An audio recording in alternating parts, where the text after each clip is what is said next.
Kamala, nobody knows her as Harris. You ever use the name Harris? Say Harris. Nobody knows who the hell I'm talking about when I say Harris. It's true. You say Harris, they don't know who the hell I'm talking about.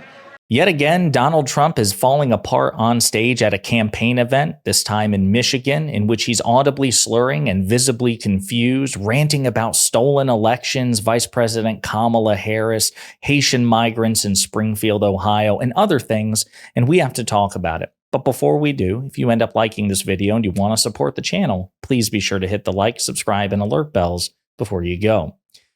All right, friends, as you know, Donald Trump is not well, and I don't think that's something that can be overstated. I think it's something that we have to draw constant attention to. And if journalists in the mainstream and even alternate media were engaging in a degree of responsible ethics, they would also be talking about this, given that Donald Trump is, number one, the oldest presidential candidate in American history. Number two, the leader of the Republican Party. Number three, the former president of the United States. And number four, based on competitive polling and various institutional advantages, he may yet become the president again. All very good reasons not to understate how deeply unwell and stupid this man is.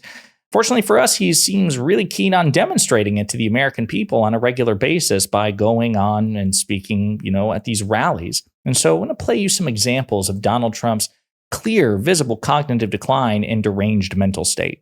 Kamala, nobody knows her as Harris. You ever use the name Harris? Say Harris. Nobody knows who the hell I'm talking about when I say Harris. It's true. You say Harris, they don't know who the hell I'm talking about. So I won't bother with the Harris. It's a nice name. I know a couple of people named Harris. But with her, you say Harris. They say, who is that? So we say Kamala. But it's bad time. She's incompetent. Have you seen her? Kamala. No. Yeah, I'm pretty sure most people know the vice president's last name. She is Vice President Kamala Harris. I don't think anybody thinks she's like Madonna with one name. I think people know about it. What the hell is he talking about? Again, the game you should always play with yourself if you're watching is, what would the reaction be if Joe Biden said something like this? Imagine President Biden said anything comparable to this about a Republican. How much coverage would it get? Not just from right-wing media, but mainstream media. And ask yourself, is Trump being held to a different standard? Spoiler alert, he is. Again, let's hear some more slurring and derangement from Donald Trump at this Michigan rally. Biden disaster. It's no longer an administration, because what they've done to our country with this is inexcusable. I guess some egghead maybe said, oh, it's wonderful to release people, and it sounds so nice. We're releasing migrants into our country. But these are killers. These are people at the highest level of killing. They'd cut your throat, and they won't even think about it the next morning. He sounds like a cartoon character. He sounds like Sylvester the cat, just audibly slurring. And then, of course, making these ridiculous claims about immigrants in this country, documented or otherwise, casting these ridiculous aspersions, suggesting, again, racistly and xenophobically, that the people coming into this country are the highest level of killers, whatever that means. Again, no data to back that up, just absolute rank bigotry, xenophobia, pathetic stuff. And again, on top of all that, he can't even deliver it, compellingly. He's slurring and stumbling over his words and losing his train of thought. Pretty pathetic stuff. Some additional attacks on Vice President Harris and suggesting that perhaps she should resign in disgrace, which is interesting given his record as president of the United States, that he would ever call on anyone else to resign in disgrace. But here we are. And now we have a problem, and you can't have her as your president. She doesn't know what the hell she's doing. She should resign in disgrace for what she's done to our country, not run for president. Again, interesting that Donald Trump would ever feel that it's appropriate to critique the performance of another president or a vice president even. Again, by basically every objective metric, the Biden administration has been more competent than the Trump administration, more bipartisan legislation passed, more legislation and executive action taken on things that Trump promised that he would do and failed to do. He said he would get us out of Afghanistan. He failed. Biden got it done. He said he would cap insulin at $35 for senior citizens. He failed. Biden got it done. He said that he would allow Medicare to negotiate prescription drug prices. He failed. President Biden got it done. He said that he would be fiscally irresponsible. He failed. President Biden has been much more fiscally responsible. He said he would pass a sweeping infrastructure bill. President Biden got it done when Trump failed. Trump said that he would bring back manufacturing jobs, but he actually lost 200,000 manufacturing jobs to other nations prior to the pandemic. Can't grade him on a curve for that.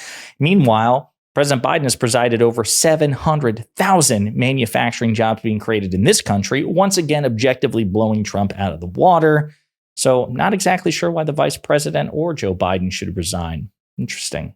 By contrast, Kamala Harris betrayed her oath. She let our cities fail to violent gangs. She let our American sons and daughters be raped and murdered at the hands of vicious monsters.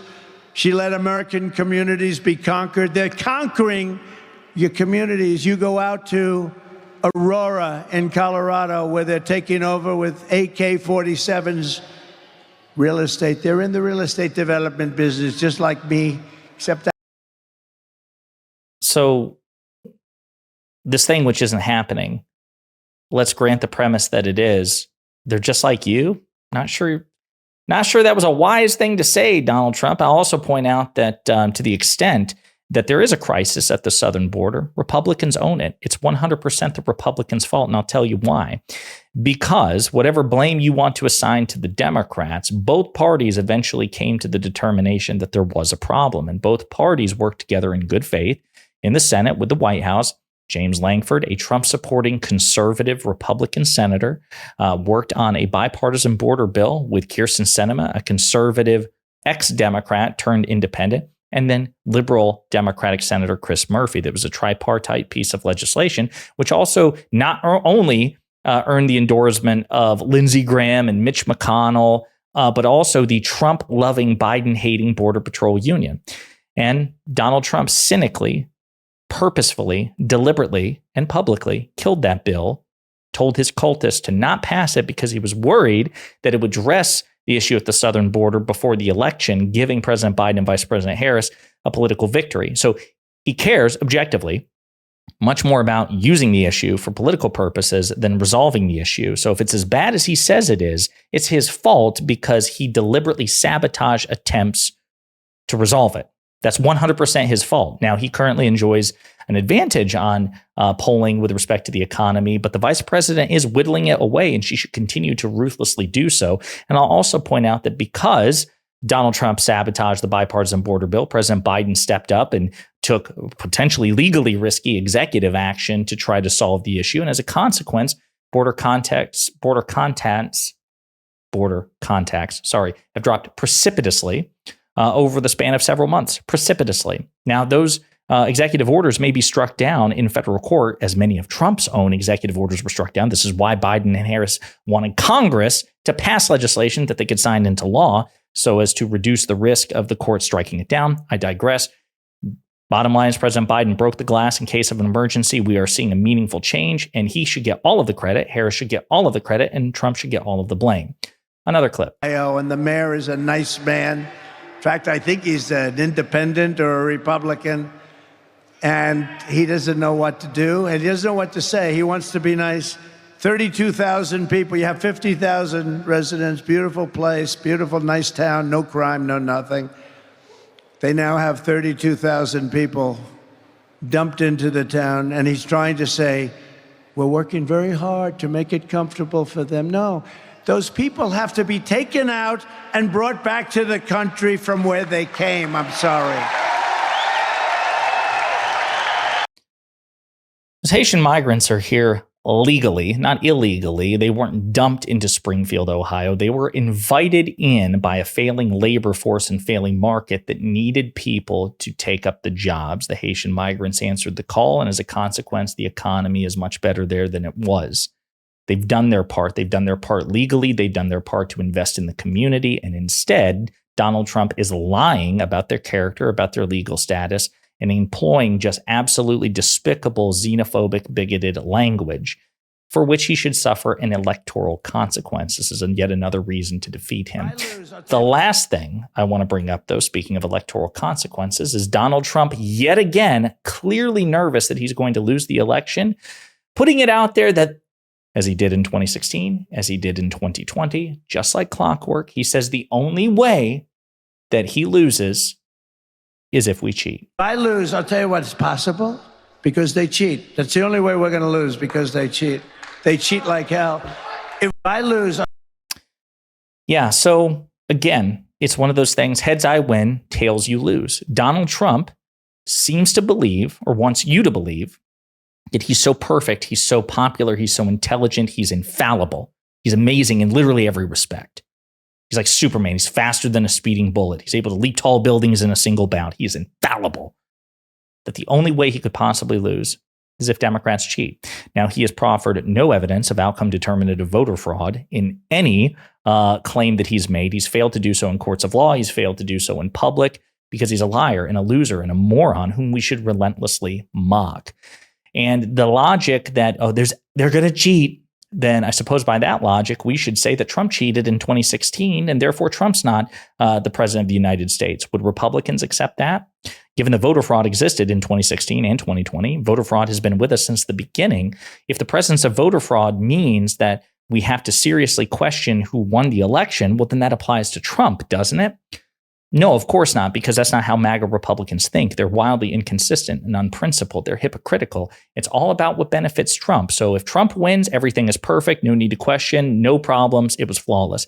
If Trump loses or Republicans lose, then it was rigged and stolen because you suck. That's how their juvenile minds work. And it's part of the reason why I think MAGA cultists should also be relentlessly made fun of.